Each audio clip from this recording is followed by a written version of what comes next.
신약성경 요한계시록 22장 18절에서 19절 말씀, 18절에서 19절 말씀을 제가 봉독해 드리겠습니다.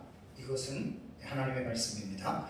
내가 이 두루마리의 예언의 말씀을 듣는 모든 사람에게 증언하노니 만일 누구든지 이것들 외에 더하면 하나님이 이 두루마리에 기록된 재앙들을 그에게 더하실 것이요, 만일 누구든지 이 두루마리의 예언의 말씀에서 제하여 버리면 하나님이 이 두루마리에 기록된 생명나무와 및 거룩한 성의 참여함을 제하여 버리시리라. 아멘. 네. 지금 미래주의 해석법에 대해서 지금 제가 또 말씀을 계속해서 전하고 있는데, 그 요한계시록을 독법에 대해서 지금 10번째 시간이거든요. 지금 10번째 시간인데, 이 내용은 계속해서 말씀을 드리면 이제 서남아시아 선교사님들 대상으로 2월 17일 날 제가 이제 강의했던 90분 강의를 이제 지금 10시간 하고 앞으로 몇 시간 더 할 거예요. 너무나 이제 중요하기 때문에 이 내용이 앞으로 제가 쓰는 책 한눈에 보는 요한계시록 도표에 이 내용을 좀 더 잘 다듬고 좀 더 깊이 있게 해서 이제 책에 이제 일부에 실릴 내용입니다.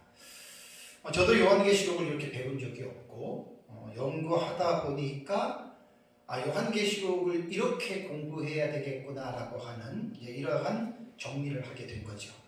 그래서 지금 미래주의 해석법에 대해서 지금 4시간째 하는 거예요.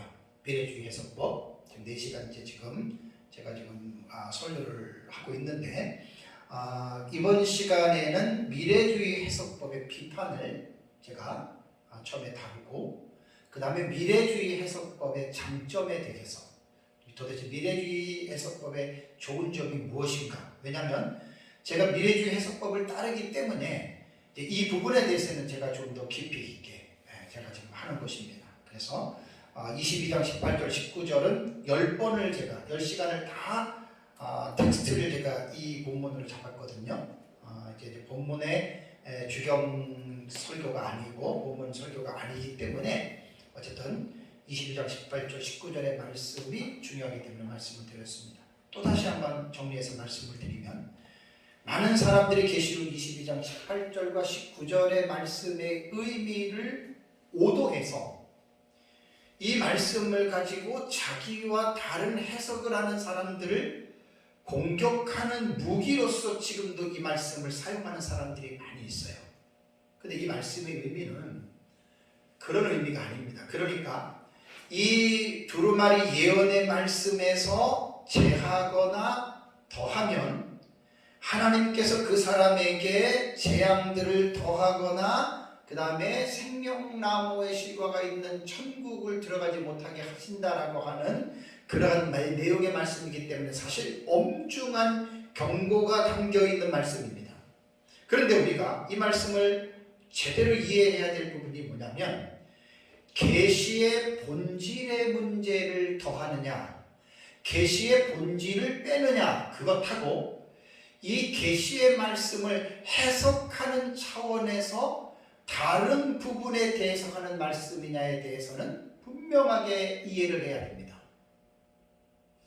이거 구분하기가 쉽지 않아요. 예를 들자면 역사적 전천년과 무천년은 성경을 해석하는 기저가 달라요. 많이 다르죠. 그러니까 하늘과 땅처럼 차이가 나요.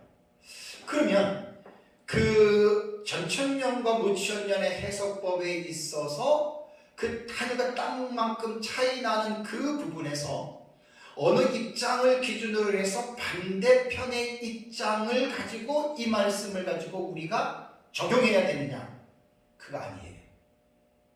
많은 사람들이 지금도 이렇게 생각하고 있어요. 이 말을.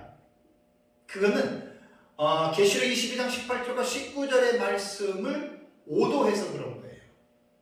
계시의 본질 자체를 가감하는 것에 대해서 하는 말이지, 계시에 대한 해석에 있어서 다름에 대해서 말하는 것은 아니에요. 다만 계시의 해석이라고 하는 그 차원 아래서 그것을 계시 본질 자체를 가감하면 그것은 이 말씀에 해당이 되지만, 전천년과 무천년의 어떤 성경의 해석학 본처에 기록된 계시에 해석하는 면에서 다른 것에 대해서 이 말씀을 사용하면 그 사람이 무식한 사람이 되는 겁니다.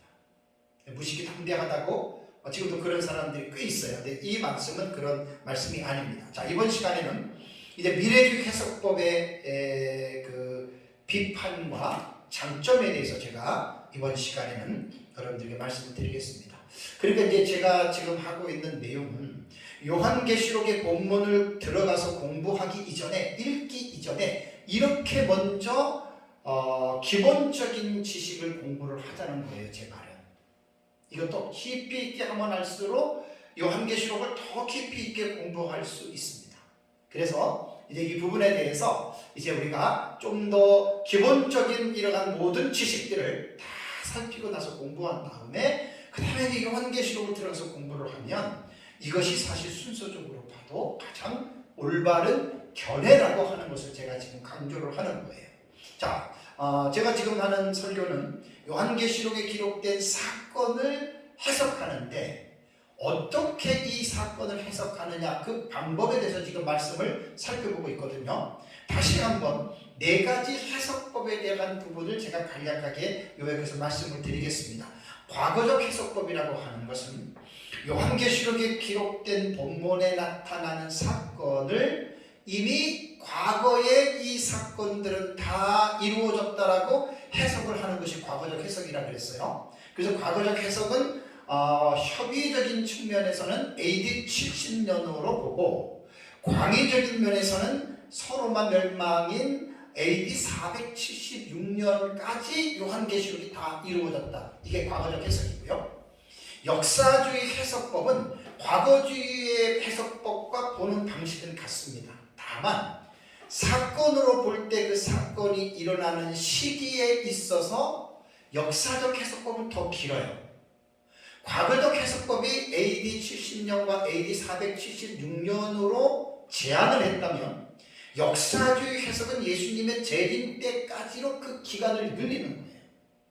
그리고 역사주의 해석은 예를 들자면 종교개혁자들, 로마 교황이라던가 심지어는 어떤 유럽에서 일어나는 어떤 혁명적인 그런 것들도 역사주의 해석에서 하는 사람이 있기는 해요. 그러니까 역사주의 해석도 예수님 재림 직전으로 해석을 하지만 거의 90%는 다 요한계시록의 말씀이 성취가 되었다라고 주장하는 것이 역사적 해석법입니다.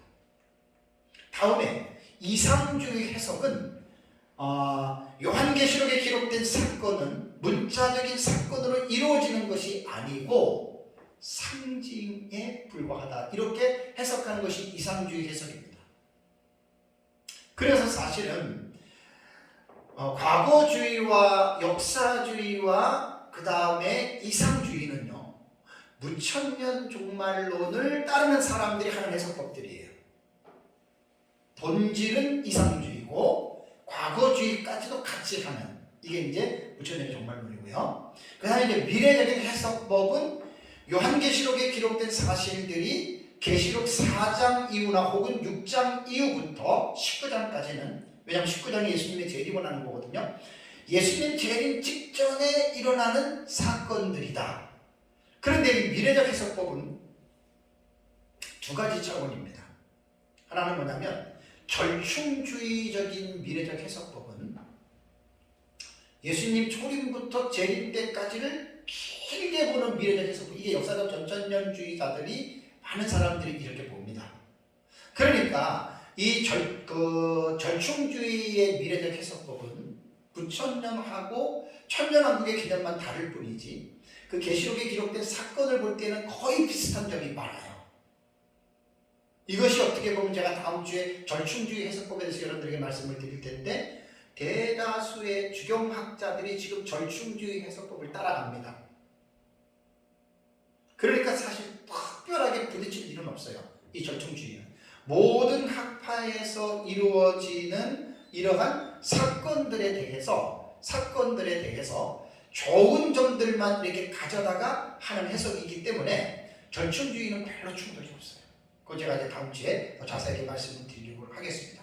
또 미래적 해석법 중에 하나는 이 철저한 미래주의라는 거죠. 철저한 철저라고 하는 말은 이미 뭐 무천년주의자들이나 전천년주의자들이 부르는 호칭 중에 하나입니다. 그러니까 철저라고 하는 말 자체가 미래적인 해석을 보되 앞에서 말씀드린 대로 절충주의적인 넓은 차원에서의 미래가 아니라 아주 좁은 차원에서, 그러니까 그 철저라고 하는 이 수식을 하는 거예요. 그래서 예수님 재림 직전에 이 요한계시록의 사건들이 다 이루어진다. 철저한 미래주의는 대다수가 한 일의 7년으로 해석하고 있는 것이 철저한 미래주의의 해석입니다. 그래서 노파심에 제가 늘 말씀을 드리는 게 한 일회를 7년으로 해석하는 곧 다니엘서에 나타나는 71회에서 한 일회를 그 한 일회를 요한계시록으로 연결해서 해석하는 이 해석법은 세대주의가 만들어낸 해석이 아니고 이미 초대 교부의 이레네우스와 히폴리투스라고 하는 초대 교부들이 다니엘서와 요한계시록을 연계해서 해석하는 최초의 해석자들이 이레네우스와 히폴리투스라는 사람들이라는 거예요. 그러니까 세대주의는 19세기에 출현을 했기 때문에 세대주의의 신학을 체계화시킨 존 넬슨 다비가 초대교부 이레네우스와 히폴리투스의 다니엘서에 대한 70의 해석법을 가지고 와서 요한계시록과 연결해서 해석한 게 이게 바로 세대주의입니다. 그래서 세대주의는 하늘의 해석법의 틀은 가지고 왔지만 그 안에서 해석하는 해석법들은 개혁 신학에서 혹은 성경적인 해석에서 인정할 수 없는 이러한 위험한 해석들을 가지고 넬슨 다비가 주관적이고 위험한 어떤 경험을 위주로 해가지고 사실은 세대주의 종말론의 신학을 만든 거예요. 그래서 우리 개혁신학 입장에서 볼 때 세대주의의 해석은 그래서 성경과 맞지 않고 신학적으로 위험하다라고 여러분 이야기를 하는 것입니다. 근데 참 안타까운 게 뭐냐면 한일의 해석법이 이레네우스, 히폴리투스 초대 교부들이 보았던 그 성경의 관을 세대주의가 가지고 와서 위험하게 틀을 만들어 놓으니까 이단과 사이비들과 시한부 종말론자들이 종말론을 펼쳐나갈 때 이 세대주의의 이러한 위험한 해석들을 다들 가지고 와서 사용했다는 거예요. 그래서 한 일의 해석법이 저희가 하는 거는 얼마나 건전한지 모릅니다. 뭐 제 책에도 보면 알겠지만 내가 배운 스승으로부터 그 보면 알겠지만 너무너무 건전하고 너무너무 정말 성경적으로 딱 들어맞는 해석인데 이러한 해석법보다는 세대주의 이후부터 지금까지 수많은 사이비단 시한부 종말론자들이 한일의 해석법을 갖다가 완전히 자기네 마음대로 엄청난 피해를 일으켰던 해석 방법이 바로 한일의 해석법입니다. 그래서 제가 이 부분에 대해서 너무 제 마음이 아파요. 너무 마음이 상해요. 그래서 이제 이 부분에 대해서 나름대로 변호하고 변증하고 나름대로 연구해서 거기에 맞는 어떤 그런 사실들을 제가 지금 책에도 놓고 설교하고 강의하고 지금 있는 거예요. 지금 쓰고 있는 하늘에 보는 요한계시록 도표에는 이 사실이 아주 자세하게 들어갈 거예요. 그래서 한일의 해석법이 정말 성경적인 해석이 맞지만 이단과 사이비들과 온갖 그러한 불순한 사람들이 가져다 썼기 때문에 한일의 해석법이 무엇인지 모르는 사람들은 일단은 부정적인 의식과 부정적인 편견들이 그 사람들 마음속에 고정 아이디어 픽스라고 그러죠. 아주 고정적으로 딱 갇혀 있어요. 심지어 역사적 전천년주의 학자들인 박윤선 박사님, 박경영 박사님조차도 한일의 해석법을 좋아하지 않아요. 그러면 박윤선 박사님과 박경영 박사님이 역사적 전천년주의라고 해서 그분들이 역사적 전천년의 기준이냐? 그것은 아니에요. 그래서 이제 이 부분은 제가 좀 더 자세하게 이번에 쓰는 책에서 정확하게 제가 다 다룰 겁니다. 그때 이제 보시면 충분히 이해가 좀 이제 될 것입니다. 그래서 이 미래적 해석법은 가장 성경적으로 올바르지만 이단과 사이비들이 이 올바른 해석법을 갖다가 완전히 세상적으로 말을 하면은 다된 밥에 죄를 뿌리고 초를 쳐버리고, 이것을 다시 회복한다라고 하는 것이 저는 이제 그게 저의 사명이라고 봐요.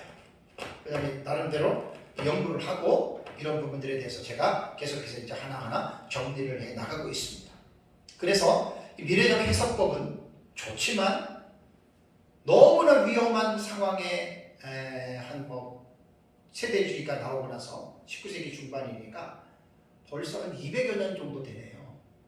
그 엄청나게 부정적인 파급을 일으켰기 때문에 이제 이러한 부분들을 역사적 전천년은 정확하게 선을 딱딱 그어줘야 돼요.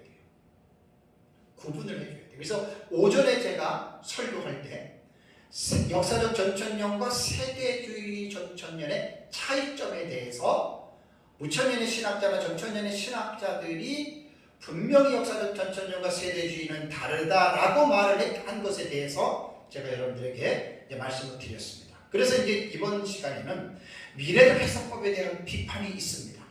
그래서 미래적 해석법은 온건주의와 극단주의가 있는데, 온건주의는 역사적 전천년이고 극단적 미래주의는 세대주의라고 그랬습니다. 그러면 여기에 대한 비판은 당연히 이제 그 과거주의와 역사주의와 이상주의에서 하는 비판들이에요. 그 비판들. 그래서 이 비판에 대해서 제가 많이 있지만 이걸 많이 하다 보면 이 미래적 그 강의만 해도 10시간을 넘게 할 수 있어요. 그래서 이번 시간으로 제가 그치려고 하는 거예요. 이번 시간을. 그래서 그 비판에 대해서 제가 몇 가지 말씀드릴게요. 첫 번째는 뭐냐면, 과거주의나 역사주의나 이상주의는 계시록 6장부터 우리는 19장까지를 예수님 재림 직접 한 이래인 그 미래로 보잖아요. 그죠? 7년간에. 그러니까 여기서 하는 말이 뭐냐면, 그렇다면 사도 요한이 주후 96년경에 도미티안 황제 때에 그 당시에 소아시아 도에 있는 에소거두 사빌라 7개 교회가 있었어요. 그 교회, 그 도미티안 황제의 박해 아래서 성도들이 얼마나 많은 위험과 고난과 박해를 받으면서 성도들이 신앙생활을 했습니까? 그러니까 그들을 위로하기 위해서 요한계시록이 기록되었는데, 우리 미래주의 해석은 예수님 재림 직전으로 해석을 하니까 다 이구동성하는 말이 뭐냐면, 그렇다면 요한계시록 당시의 성도들에게는 별 유익이 없는 책을 하나님이 왜 기록하게 했겠는가? 전부 다 이것을 가지고 지금 공격을 합니다. 이걸 가지고 지금 비판을 합니다. 자, 여기에 대해서는 제가 역사적 전천년주의 미래적 해석법을 추종하는 신봉하는 사람으로서 제가 이제 변호하는 차원에서, 변증하는 차원에서 제가 답을 하는 식으로 제가 이제 말씀을 드리겠습니다. 자, 그러면 미래적 해석을 거부하는 학파들이 이렇게 성도들, 그 당시 성도들에게는 아무런 유익이 없다라고 말을 하는데, 자, 그렇다면 제가 이제 말씀드리는 이겁니다. 그들의 이제 변론은 이겁니다. 자, 요한계시록을 잘 보시면 요한계시록 1장 19절 한번 읽어볼까요? 한번 19절 보세요.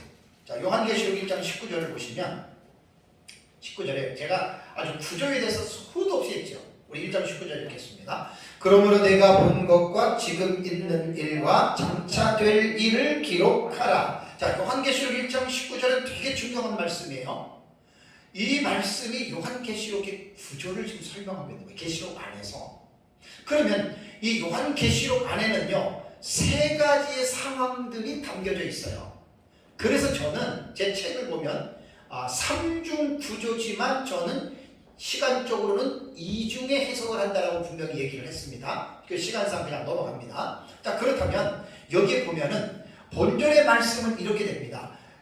사도 요한에게 내가 본 것이 있어요. 그러니까 사도 요한이 그 당시에 본 것이 뭐냐? 저는 그것이 계시록 1장과 4장과 5장입니다. 1장과 4장과 5장을 보면 사도 요한이 그 당시에 환상을 통해서 본 거예요. 물론 6장 이후에도 다 사도 요한이 그 당시에 본 것이지만 사건의 내용으로 들어갈 때에는 6장부터는 내용이 달라요. 그러니까 1장과 4장과 5장은 사도 요한이 그 당시에 보았던 말씀이고 그 다음에 지금 있는 일이라고 얘기를 했잖아요. 그죠? 지금 있는 일은 계시록 2장과 3장입니다. 소아시아도에 있는 에스보드 사빌라 7교회를 그것이 바로 지금 역사적으로 그 당시에 존재하고 있는 7교회다. 이것이 지금 있는 일이고 그 다음에 장차 될 일이라고 분명하게 1장 19절에 말을 했습니다. 그러니까 장차 될 일은 사도 요한이 볼 때의 미래에 관한 것이에요. 미래에 관한 것. 그러니까 앞으로 일어날 일이죠. 그래서 우리는 6장부터 22장의 말씀을 장차 될 일로 우리는 해석을 하는 거예요. 그러니까 그 미래주의의 해석법을 비판하는 이 과거주의와 역사주의와 이상주의자들의 비판에 제가 답을 한다면 1장과 4장과 5장과 2장과 3장은 사도 요한 당시에 살고 있는 소아시아도에 있는 7교회와 또 그 당시에 그 주변에 존재하는 교회들에게 주신 말씀으로 1장과 5장을 보면 충분히 그 시대를 향해서 말씀을 안 했다라고 볼 이유는 전혀 없다는 거예요. 그러면 요한계시록 자체가 1장부터 22장 자체가 전체적으로 이 요한계시록이 그 당시에 살고 있는 사람들에게만 주어져야 되는 말씀이 되어야 되느냐? 이것은 억지 주장입니다. 왜냐하면 요한계시록은 서신서의 형태가 있고 예언적인 형태가 있다 그랬죠. 이 서신서와 예언적인 형태를 풀어쓰는 과정에서 문학적인 장르는 묵시문학의 그 장르로 요한계시록을 표현했다 그 말입니다. 그러니까 서신서뿐 아니라 예언적인 의미로서의 이 말씀으로 볼 때에는 예언적인 의미의 말씀으로 볼 때에는 당연히 요한계시록 안에서는 그 당시에 있는 성도들에게만 말씀을 하는 것이 아니라 앞으로 될 장차 될 일들에 대한 이러한 예언적인 의미가 담겨져 있다라고 하는 것을 분명하게 여러분 알아야 됩니다. 그러니까 자꾸만 과거주의와 역사주의와 이상주의는 자꾸만 미래적으로만 본다 그러니까 이거를 갖다가 트집을 잡는데 우리는 전체가 미래라고 보는 게 아닙니다. 6장부터 미래입니다. 그래서 그거는 예언적인 의미로서 이 요한계시록의 말씀을 살펴봐야 된다라고 하는 것을 꼭 이제 기억을 해야 됩니다. 그러면 저는 이제 미래적인 해석으로 요한계시록을 이렇게 봅니다. 자, 주 96년경의 교회들이 성령의 감동으로 이제 사도 요한의 계시를 받은 거예요. 그러면 교회의 역할은 뭡니까? 성령의 감동으로 기록해 놓은 하나님의 계시를 교회가 그 계시를 받는 거예요. 그리고 교회가 계시를 받았다면 어떻게 해야 되죠? 계시를 연구하는 거예요. 계시를 연구해서 그 시대에 살아가고 있는 사람들에게 하나님이 주신 계시의 의미를 가르쳐주고 그 계시는 현재에 살아가는 사람들에게 삶을 지시해주는 말씀도 있지만 계시 자체가 장차될 일들에 대한 예언적인 의미가 있을 때에는 그 예언의 의미를 연구해서 그 시대에 살고 있는 사람들에게 예언적인 의미까지도 가르쳐줘야 됩니다. 그래서 교회는 어느 시대든지 간에 하나님의 성령의 감동으로 기록해 놓으신 하나님의 계시를 받아서 그 시대에 있는 교회가 계시를 연구해서 가르치고 가르치는 것으로 끝나는 게 아니라 가르치는 것으로 끝나는 게 아니라 그 계시를 계대 전승해야 할 사명을 가지고 있는 거예요. 어느 시대든지. 그래서 요한계시록이 사도 요한에 의해서 기록된 이 요한계시록을 초대교회 당시의 교회의 지도자들은 이 계시를 연구해서 계속해서 후손들에게 요한계시록의 의미를 전수해 줘야 됩니다. 이게 요한계시록에 기록된 예언성입니다. 예언적인 의미를 제가 강조를 합니다. 그러니까 자꾸만 요한계시록을 미래적으로 해석하면 그러면 그 당시에 살고 있는 그 수신자들은 아무런 별 어떤 효력이 없지 않느냐, 이렇게 제 말은 꼬투리 잡지 말라는 거예요. 그 억지 주장이에요. 그 다음에 제가 한 가지 예를 들어보겠습니다. 자, 성경을 보면은 우리는 성경을 예언서라 그래요. 그죠? 물론 언약서이기도 하지만 예언적인 의미를 담고 있습니다. 그 중에 대표적인 거 하나 제가 말씀을 드리면 창세기 3장 15절의 최초의 원시복음이었던 여인의 후손의 계시 기억나시죠? 그죠? 자, 이 창세기 3장 15절의 여인의 후손에 대한 계시는 언제 어떻게 이 계시가 주어졌죠?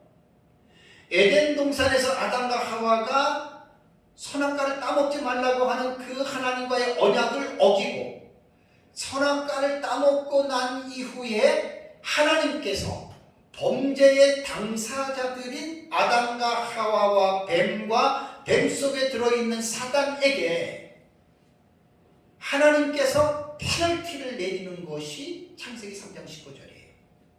그 하나님께서 내리시는 페널티에 가만히 들어보면 거기에 죄인된 아담과 하와 그 후손들을 여인의 후손을 통해서 구원할 것이라고 하는 예언적인 의미가 그 창세기 3장 15절에 담겨져 있다는 이야기입니다. 놀라운 일이에요. 그래서 그 예언을 원시복음을 받았던 아담과 하와가 그 예언을 받고 그러면 어떻게 했습니까? 그 원시복음을 자신들의 후손에게 전수하는 거예요. 조금 전에 제가 말씀드린 대로 교회는 하나님의 계시를 해석을 해서 그 당대로 끝나는 것이 아니라 후손들에게 그 계시의 의미를 계속해서 계대 전승하는 것이 교회의 가장 중요한 사명입니다. 아담은 그의 후손인 셋에게 여인의 후손의 의미를 전수했습니다. 셋은 에노스에게, 에노스는 게난에게, 게난은 마할랄렐에게, 마할랄렐은 야렛에게, 야렛은 에녹에게, 에녹은 무드셀라에게, 무드셀라는 라멕에게, 라멕은 아담의 10대 손인 노아에게 아담으로부터 들었던 여인의 후손에 대한 이 계시를 가르쳤다는 거예요. 자, 노아는 어떻게 되죠? 셈, 그 다음에 아르박삭, 셀라, 에벨, 벨렛, 루, 수룩, 나홀, 데라, 아브라함에 이르기까지 아담으로부터 계대 전승이 되었던 여인의 후손에 대한 계시를 어떻게 해요? 전승해 준 거예요. 아브라함이 이 사실을 다시 아브라함에게 전승이 돼서 아브라함은 이삭, 야곱, 야곱의 10아들 중에 유다, 그 다음에 다윗, 그 다음에 요셉과 마리아를 통해서 여인의 후손에 대한 계시가 구약의 약 4,000년 이상의 긴 세월을 통해서 이 계시가 계대 전승이 되었다라고 하는 말입니다. 자, 그리고 나서 이제 여인의 후손인 예수 그리스도가 마리아의 몸에서 태어났잖아요. 자, 이 시간이 약 4,000년 걸렸잖아요. 이와 마찬가지로 요한계시록에 기록된 장차 될 일들의 계시는 계시록 6장부터 22장까지 기록이 되어졌는데 사도 요한에 의해서 계시된 이 내용은 요한 당시의 소아시아의 7교회 교회, 아니 그 이상의 모든 교회들이 성령의 감동으로 기록해 놓으신 이 요한계시록의 계시를 잘 깨달아서 그 시대에 있는 지도자들이 이 계시를 잘 연구해서 후세대의 교회들에게 이 예언을 계대 전승하기 위해서 주어진 계시라고 하는 사실을 잊어버려서는 안 됩니다. 이것이 요한계시록에 예언성이 담겨 있다라고 하는 그러한 차원입니다. 그래서 요한계시록을 잘 연구를 하면 우리 미래적인 해석으로 볼 때 예수님의 재림 직전과 재림 이후에 반드시 일어날 역사적인 사실이라고 하는 것을 우리는 문자적인 사건으로 그대로 믿는 거예요. 그러면서 우리는 장차 될 일들이지만 그 계시의 의미를 잘 깨닫고 우리는 이제 그때를 기다리는 지혜를 지금 필요한 겁니다. 우리에게는. 그래서 예수님의 재림이 언제인지 우리는 알 수 없지만 계시의전 사색을 통해서 우리는 예수님의 재림 직전에 나타날 징조들을 살피는 것은 지상의 교회에게 주신 하나님의 은혜의 선물입니다. 왜냐하면 아무나 성경을 보고 깨달을 수가 없잖아요. 성령의 성령을 받은 구원받은 자들에게 또 그들에게도 성령의 조명과 감동을 통해서 이 요한계시록의 말씀이 깨달아집니다. 그래서 우리 미래주의 해석법은 제가 뒤에서도 말씀을 드리겠지만 장점이 정말 구체적으로 일어나는 사실들을 분명하게 우리는 깨닫게 되고 이 구체적으로 일어나는 사실들 앞에서 우리는 긴장하는 삶을 살아가는 게 현실의 삶. 뭐 예수 믿고 구원받았다고 끝났고 무사안일주의가 아니라 긴장을 가지면서 그러니까 already라 그러잖아요. 이미 임한 하나님의 나라, 현재에 임한 하나님의 나라 구원받은 사람은 already 개념이에요. 이미 우리는 하나님의 나라가 우리 속에 임했고 그 다음에 이미 임한 하나님의 나라에서 not yet 아직은 완성되지 않는 킹덤 오브 갓 하나님의 나라의 between 사이에서 긴장합니다. 신약 성경을 잘 읽어보면 다 깨어있어라, 근신하라, 성령 충만하라 이렇게 성경은 우리에게 교훈하고 있어요. 그 이제 뒤에 제가 좀 이따가 이제 말씀을 제가 다시 드리겠습니다. 그러니까 미래적 해석법을 이렇게 이제 사람들이 자꾸만 이렇게 이제 비판하는 사람들이 있는데 여기에 대해서 제가 이제 자꾸만 이제 변증을 하는 거예요. 그래서 누가 뭐라고 그래도 저는 요한계시록을 철저한 미래적인 사건으로 해석하는 방법은 요한계시록을 가장 올바르게 보는 관점이라고 저는 자부합니다. 자, 여기서 한 가지 제가 부탁드릴 것은 그거예요. 우리는 이렇게 믿기 때문에 우리는 문제가 안 돼요. 그러나 무천년이나 과거주의나 역사주의 쪽으로 믿는 사람들은 자기와 다르잖아요.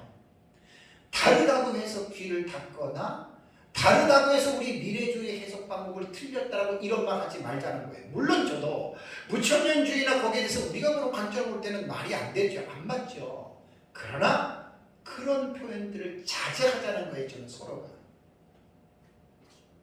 그래서 저는 역사적 전천년이나 무천년이나 그냥 목사님들 성도님들 믿으라. 대신에 좀 제대로들 알고 가르치는 이게 이제 제 주장이에요. 이것이. 저는 철저한 미래주의로서 제가 이제 배우고 알고 있고 연구했던 것들을 제 나름대로 책을 쓰고 계속해서 지금 가르치고 있는 것입니다. 자, 두 번째는 그러니까 이제 첫 번째는 미래주의는 과거에 그 당시에 살고 있는 성도들에게는 아무런 영향을 주지 못한다. 그래서 제가 지금 답변을 한 거고 두 번째는 뭐냐면 미래적인 해석법은 현실의 삶을 등한하게 만든다는 주장. 이게 이제 비판이에요. 쉽게 말하면 하나의 공격이죠. 자, 미래적 해석법을 동의하지 않는 사람들이 비판하는 내용 가운데 이거 지금 많이 비판합니다. 너네는 맨날 미래 예수님 재림 직전에 사건이 일어날 것이라고 이야기하면서 너희들은 항상 너희들의 관점과 너희들의 어떤 그 주요한 중심은 미래에 가 있지 않느냐. 그러면서 왜 너네는 미래만 자꾸만 얘기를 하고 오늘이라고 하는 현실, here and now예요. 지금 여기에 있는 현재의 삶을 왜 너희들은 무시하고 현재의 삶을 부정하고 왜 너희들은 그렇게 사느냐? 이게 공격을 하는데 저는 이 공격이 틀리다라고 말하지 않습니다. 일리가 있습니다. 왜 그러냐면 미래적인 사실들에 지나치게 관심을 갖고 있는 사람들, 많은 사람들이 지금까지 그렇게 살았어요. 특별히 한일의 해석법을 이단과 사이비 시와 모종반론자들이 사용했다 그랬잖아요. 이게 이런 미래주의에 잘못 빠지게 되면 그 1992년 10월 28일 날 다미성교에서 예수 재림한다고 그랬잖아요. 그죠? 그때 이미 재림의 날짜가 딱 정해졌어요. 2, 3년 전부터 이 사상에 빠진 사람들은 서울대 다니는 학생들이 서울대 자퇴했어요. 돈 많은 사람들이 땅을 팔고 집을 팔아가지고 마지막 때 예수 재림하면 끝이니까 그 돈 가지고 자기네들이 다미성교에서 말하는 내용을 책자로 만들어가지고 전국 교회에다가 뿌렸어요. 왜? 그들은 그렇게 하는 자신들이 상당히 지혜롭고 자기들은 예수님의 재림을 걸 알고 그것이 마치 세상의 멸망이니까 자기들이 정말 지혜로운 자들이라고 그들은 착각을 했었죠. 어떻게 서울대학을 들어갔는데 예수님 재림이 곧 되니까 학교 다닐 필요가 뭐가 있겠어요. 그러니까 학교도 딱 자기가 자퇴하고 그리고 자기는 전도하는 실제로 이런 일이 한국에 있었습니다. 그러니까 이런 사람들 때문에 미래주의 해석들이 많이 욕을 먹는 거예요. 많이 욕을 먹는 거예요. 저는 역사적 전천년 입장에서 미래주의를 제가 연구를 하고 해석을 하면서 제가 보면 전혀 우리는 이렇지 않습니다. 전혀 우리는 이렇지 않습니다. 그래서 미래주의를 잘못 배우면 제가 항상 강조하지만 너무 위험합니다. 특히 역사적 전천년은 잘못 배우면 큰일 납니다. 조금 치우쳐서 극단적 세대주의로 치우치면 차라리 안 배우기만을 못하거든요. 그리고 엉뚱한 소리를 해대는 거예요. 세대주의 같은 경우는 징조에 대한 관심이 너무나 지대합니다. 사회적으로 뭔가 조금 이상한 거 나타나면 그 사건을 가지고 막 성경을 가지고 와가지고 막 자기들 나름대로 막 두드러 맞습니다. 백신 나왔을 때 그것이 666표다. 백신 맞으면 지옥 간다. 러시아가 우크라이나를 침공했을 때 이제 마지막 대환란이 시작이 됐다는 둥. 그 다음에 우크라이나의 젤렌스키 대통령이 유대인이기 때문에 그가 적그리스도라는 둥. 그거 아무런 상관이 없어요. 다만 종말에 일어나는 서막은 맞습니다. 서막의 사건이거든요. 우리 이런 것 제가 징조를 전혀 무시하는 게 아니라 징조는 성경을 통해서 알 수 있거든요. 그런데 너무 지나치다는 거예요. 그래서 미래주의의 이 해석을 따르는 사람들이 많이 오해를 받고 욕을 먹는 게 그런 극단적인 미래주의파들 때문에 역사적 전천년은 세대주의가 출현할 때부터 피해를 입고 지금도 계속 피해를 입고 있는 거예요. 참 너무 안타깝고 너무 내 가슴이 미어집니다. 성경을 보면 사도 바울 당시에 데살로니가 교회 안에 이런 일이 있었습니다. 자, 바울 당시에 데살로니가 교회 안에는 예수님의 재림에 지나친 기대감이 있었어요. 그래서 바울 당시에는 순회 전도자들이 많이 있었다고 합니다. 그러니까 여기저기 다니면서 전도하는 사람들이죠. 그 사역자들이에요. 그들을 순회 이제 전도자들이라고 이야기를 하는데 이제 그들은 아무래도 이제 다른 일반 성도보다는 전문적으로 복음을 전파하는 풀타임 사역자들이기 때문에 이제 기도를 많이 하고 아무래도 성경을 연구하는 것들이 일반 사람들보다는 당연히 많았겠죠. 그래서 데살로니가 교회 안에서 바울이 보면은 데살로니가후서 3장 10절을 보면은 일하기 싫어하는 사람은 먹지도 말라라고 말한 이 교훈의 배경은 주석을 보면 바울 당시의 순회 사역자들이 이제 예수님의 재림이 얼마 안 남은 거예요. 이제 곧 얼마 안 남았어요. 그러니까 이제 이들은 일을 하는 것 자체를 거부하고 자기는 쉽게 말하면 예수님의 재림을 전해야 되겠다 이렇게 말한 거예요. 그래서 일을 하지 않고 교회들마다 찾아다니면서 먹을 것 주면 그 당시 이제 초대 교회들은 순회 전도자들을 알아보고 그들이 오면은 나그네를 잘 대접하고 그랬거든요. 그러니까 그들이 일을 안 하고 바울은 사도로 부름을 받았지만 천막치는 업을 가지면서 왜? 성도들에게 피해를 끼치지 않기 위해서 사도 바울은 장막치는 일을 하면서 그런 복음을 전했던 사람입니다. 그러니까 순회 전도자들 중에 마치 자기가 예수님의 재림을 전하는 사람이니까 자기는 지금 예수님 재림이 얼마 안 남아서 일하지 않고 돌아다니면서 하겠다. 이걸 바울이 책망한 거예요. 사실은 성경 전체를 보면 예수님의 재림이 곧 다가왔다 하더라도 항상 성경은 현실을 등한시하거나 현실을 무시하라고 말한 성경은 한 군데도 없습니다. 전부 다 이 현실에 최선을 다해서 삶을 살아가라고 정신을 차려서 근신하고 깨어서 살아가라고 성경은 우리에게 말씀하고 있다라고 하는 이 사실을 기억해야 됩니다. 제가 요한계시록을 주예를 여러분들에게 2번이나 했어요. 우리 교회에서 7년 전에 한 번 하고 최근에 한 번 했잖아요. 그때 제가 요한계시록의 본문을 제가 해석할 때 동사에 대해서 강조한 거 기억나시죠? 능동태, 중간태, 그 다음에 동사 문장에서 직설법 같은 데서 뭐 현재, 그 다음에 분사, 명령법 기억나시죠? 요한계시록 안에는 미래적으로 해석을 해도 절대로 현실을 등한시하라는 말씀이 하나도 없어요. 요한계시록에 나오는 수많은 동사들의 6가지 형태를 시상태, 성수격을 가지고 분석하다 보면은 절대로 그 동사 안에서는 현실을 등한시하거나 현실을 무시하거나 현실을 패스하라고 하는 동사 형태는 하나도 없습니다. 대부분이 현재형이고 분사 형태로 나오고 명령형으로 나오고 능동태로 나옵니다. 그러니까 장차 일어날 일이기는 하지만 그 말씀을 받는 그 요한계시록을 읽는 성도들은 동사의 시상태를 볼 때에는 예를 들어서 뭐 100년, 200년 뒤에 일어난 일이라고 하더라도 그 동사가 시사하는 의미는 현재 분사, 진행형입니다. 그리고 억지로 그 일을 하는 것이 아니라 자기 스스로가 할 수 있는 능동적인 의미로서 교훈했고, 그 다음에 오마이 동사라고 하는 디포런트 동사에 보면은 그 중간태가 있거든요. 중간태는 뭐라 그랬어요? 모양은 무슨 모양이라고 했어요, 권사님? 모양은 수동태고 의미는 뭐로 해석해야 된다고 그랬어요? 중간태는 능동태로 해석해야 된다고 그랬잖아요. 그러니까 요한계시록에 이 중간태가 그 오마이 동사가 몇 개 나와요. 그 19장에 어린 양의 옷에 그 혼인잔치 청함을 받은 자가 옷을 입는 것이 제가 그때 그 오마이 동사라고 해가지고 그 중간태 말을 했거든요. 그러니까 중간태가 그런 의미예요.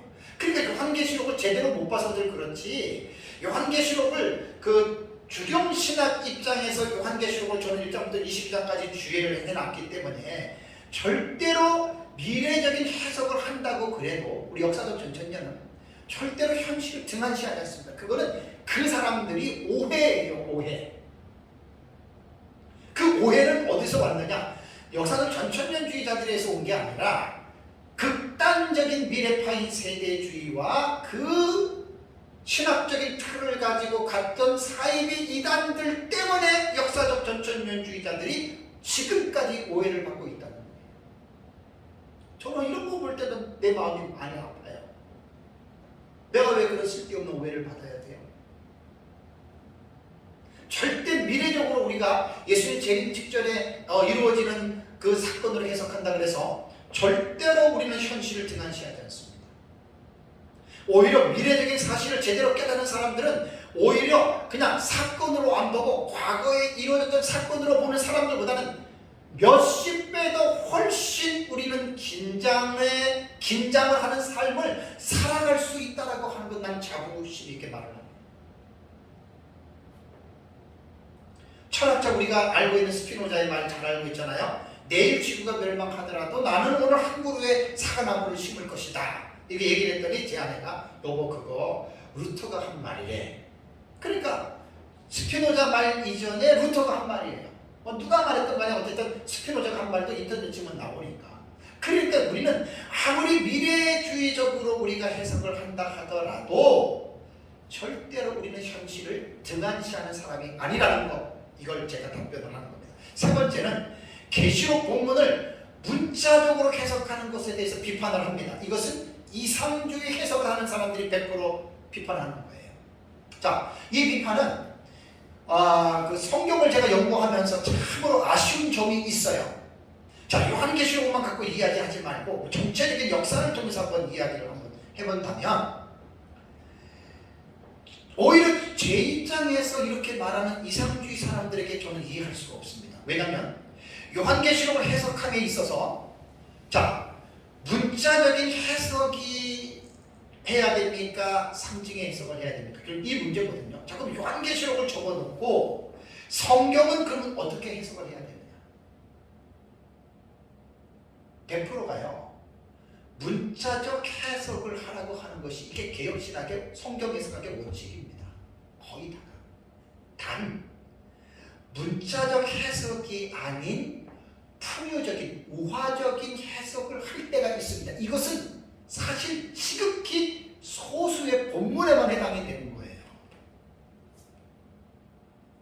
이건 제 말이 아니고 종교개혁자 존 칼빈이 성경을 해석함에 있어서 문자적 해석의 중요성을 역설했습니다. 아주 강조했습니다. 지난주에 제가 말씀드린 거 기억나세요?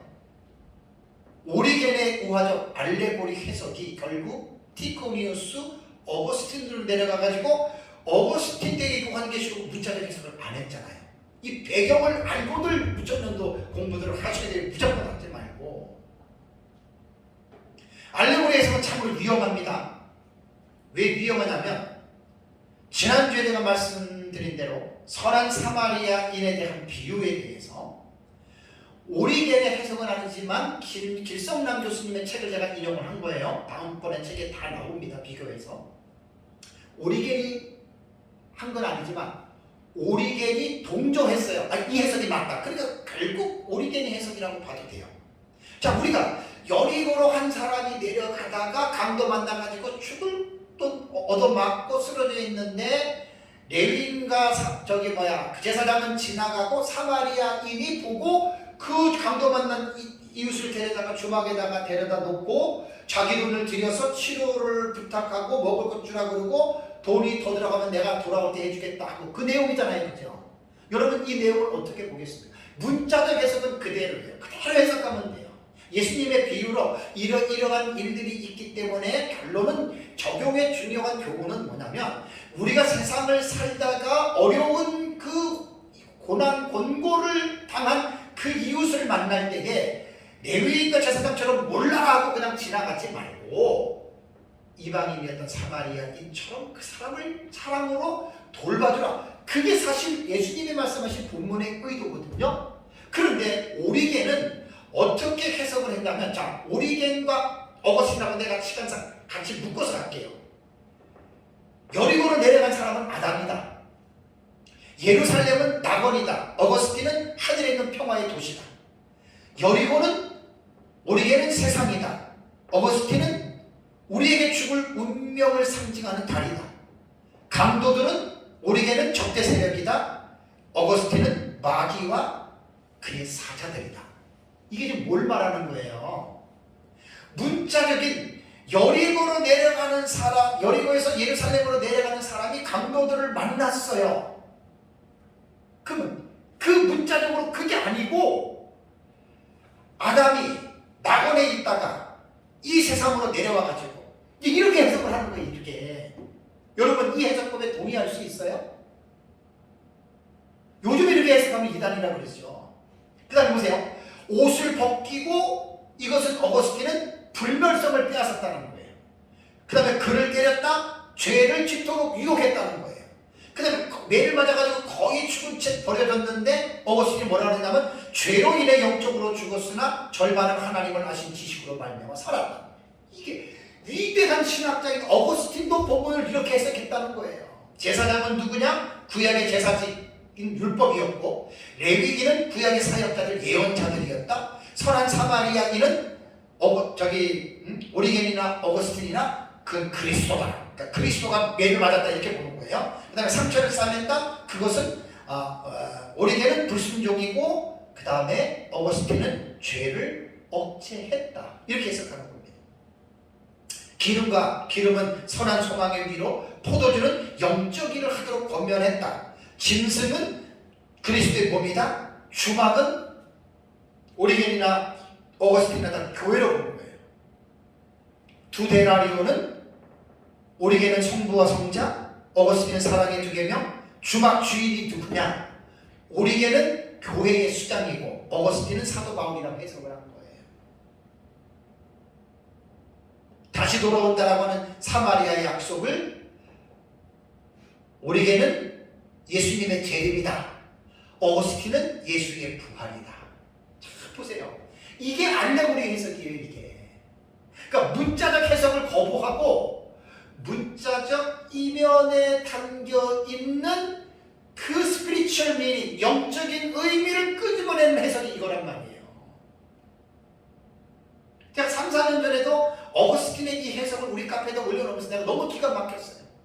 어거스틴이라고는 이런 위대한 신학자가 세상의 성경을 이렇게 알레고리로 해석해. 그런데 문제가 뭔지 아세요? 결론은 이러한 우화적인 이러한 풍요적인 해석법으로 요한계시록을 봤다는 거예요. 어거스틴이.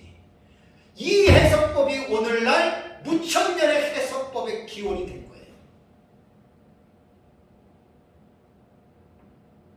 어느 누구도 이것은 아니라고 부정 못합니다. 제대로들 알고서 이 해석법을 따라가라는 얘기겠지. 무천년을 추종하는 사람은 기분 나쁘겠죠. 나 기분 나쁘라고 한 말이 아니에요. 제발 좀 알고서 배우자는 얘기 제가.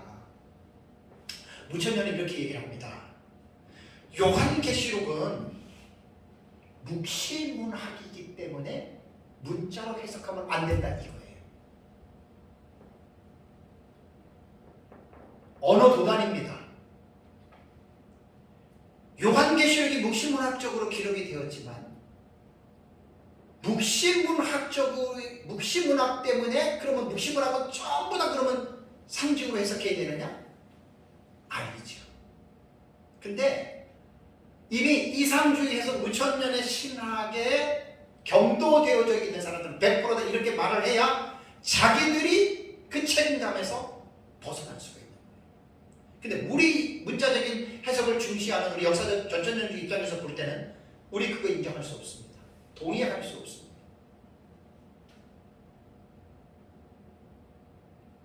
물론 하나 오해를 해서는 안 될 사실이 무천년의 종말론의 해석이 문자적 해석을 무시하고 이상적이고 우화적인 해석을 한다고 해서 무천년의 해석이 잘못됐느냐 위험하느냐 저는 그렇다고는 안 봐요. 왜냐하면 어차피 상징의 해석은 무천년의 신학자들이 다 개혁신학자들이고 전천년도 마찬가지 개혁신학자들이 신학이라고 하는 그들의 건전한 신학적인 틀이 있기 때문에 아무리 성경 본문을 알레고리화한다 하더라도 절대로 위험하게 해석 안 합니다. 이게 신학의 가지고 있는 신학의 능력입니다. 신천지는 똑같이 알레고리로 풀어도 왜 잘못됐느냐? 그들에게는 신학이 없어요. 이 차이입니다. 그러니까 성경을 해석하는 데 있어서 어떤 사람은 성경의 본문과 전혀 맞지 않는 해석이지만 그럴듯하게 만들어내는 이유는 그리고 그것이 위험한 본문하고는 전혀 다르지만 문제가 없는 이유는 나타나는 결론적으로 볼 때는 그게 위험한 게 아니라는 거예요. 그래서 저는 뭐 조금 제가 무천년의 해석에 대해서 이런 문자적인 의미를 거부하고 상징의 의미를 내세운다고 해서 저는 사실 뭐라고 나는 그러고 싶은 마음은 사실은 없어요. 그러나 사실을 제가 말씀드려요. 본래는 이런 것이었다. 이렇게 말씀을 드립니다. 어거스틴과 이 오리겐의 해석에 대해서 어거스틴과 오리겐의 해석에 대해서 칼빈이 일침을 가했습니다. 이런 거는 성경의 해석이 잘못된 거다. 근데 종교개혁자 루터도 이 해석법에 대해서 비슷하게 따르더라고요. 그래서 저는 칼빈은 제자들에게 이런 말을 했습니다. 뭐라고 얘기했냐면 무분별한 어떤 이러한 풍요적인 우화적인 해석은 칼빈이 하지 말라고 신신당부를 했고 다만 기독론적인 의미에서 이러한 풍요적인 해석이 곧 필요하다. 이것이 모형론적 해석이거든요. 칼빈은 이것을 용인했습니다. 그러면서 이 풍요적인 해석은 우화적인 해석은 철저하게 오직 그리스도에 대해서만 적용하기를 바랬습니다. 그래서 칼빈은 성경을 해석하는 데 있어서 우선 성경 본문이 의미하는 역사적 문자적 의미를 정당하게 받아들이면서 동시에 그 구절이 의미하는 문자적 의미 이면에 그리스도에 대한 모형으로서의 그 본문은 조심해서 살피라. 그러면서도 모형에 있어서 지나친 모형적 해석을 하지 말라라고 칼빈이 그렇게 신신당부를 했던 거예요. 자, 그러면 마지막으로 장점입니다. 미래적 해석법이 가지고 있는 최고의 장점은 뭐냐? 이것은 예수 그리스도의 재림 직전에 일어나는 사실들에 대해서 매우 분명하고 구체적인 시나리오를 전해줄 수 있다는 거예요.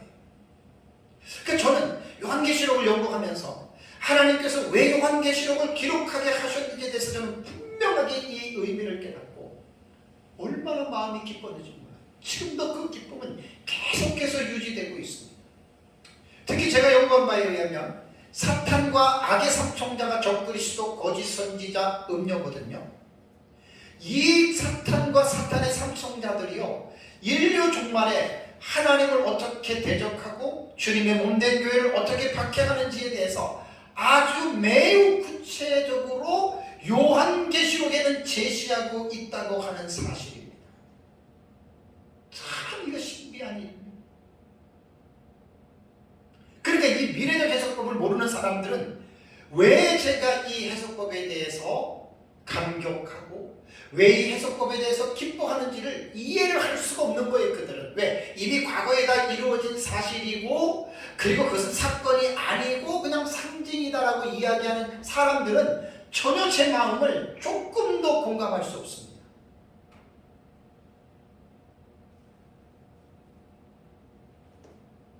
요한계시록을 잘 보면은요, 요한계시록을 잘 보면 계시록 안에 이러한 놀라운 구체적인 시나리오가 딱 담겨져 있어요. 그래서 이제 제가 요한계시록을 민병성 목사님한테 배웠잖아요. 참 너무나 훌륭한 스승입니다.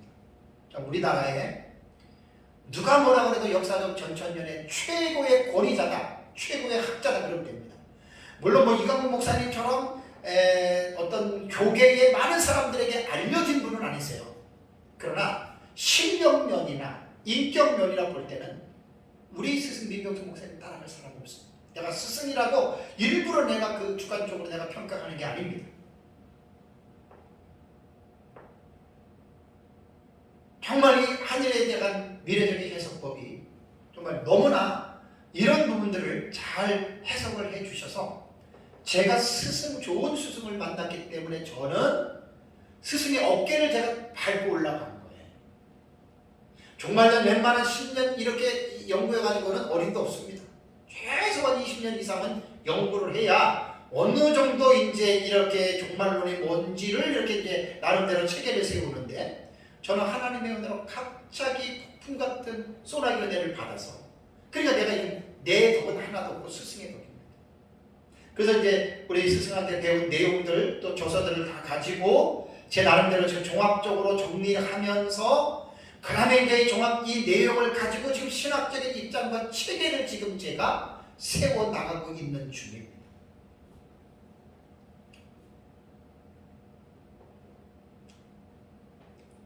그래서 이 미래적 해석법은 좀 시간상 제가 지금 아주 제가 배웠던 아주 가장 건강하고 가장 옳은 이 해석법은 시간 때문에 제가 할 수가 없어요.